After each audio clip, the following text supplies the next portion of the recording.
জুতো সেলাই থেকে চণ্ডীপাঠ যেখানেই যাবো সেখানেই চিটিং বাজি, জানি না। ব্রাহ্মণ এসছে পুজো করতে, লক্ষ্মী পুজোর হাফ লক্ষ্মী পুজো মন্ত্র পড়ে বলছে পয়সা দাও। এবারে লক্ষ্মী মন্ত্র এলোই না, ঢুকলোই তো না, হাত পড়েছে। মা পুরো এসেছিল, দরজার মধ্যে আধার পালিয়ে গেছে, বলছে আর হাত হয়নি, আমি যাবো।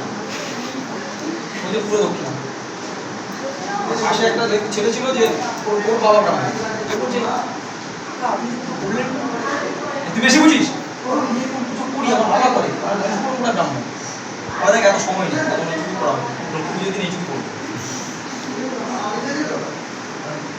জুতো সেলাই থেকে চণ্ডীপাঠ সব চিটিং বাজি দিয়ে চলছে, পয়সা কামাতেই চিটিং বাজি।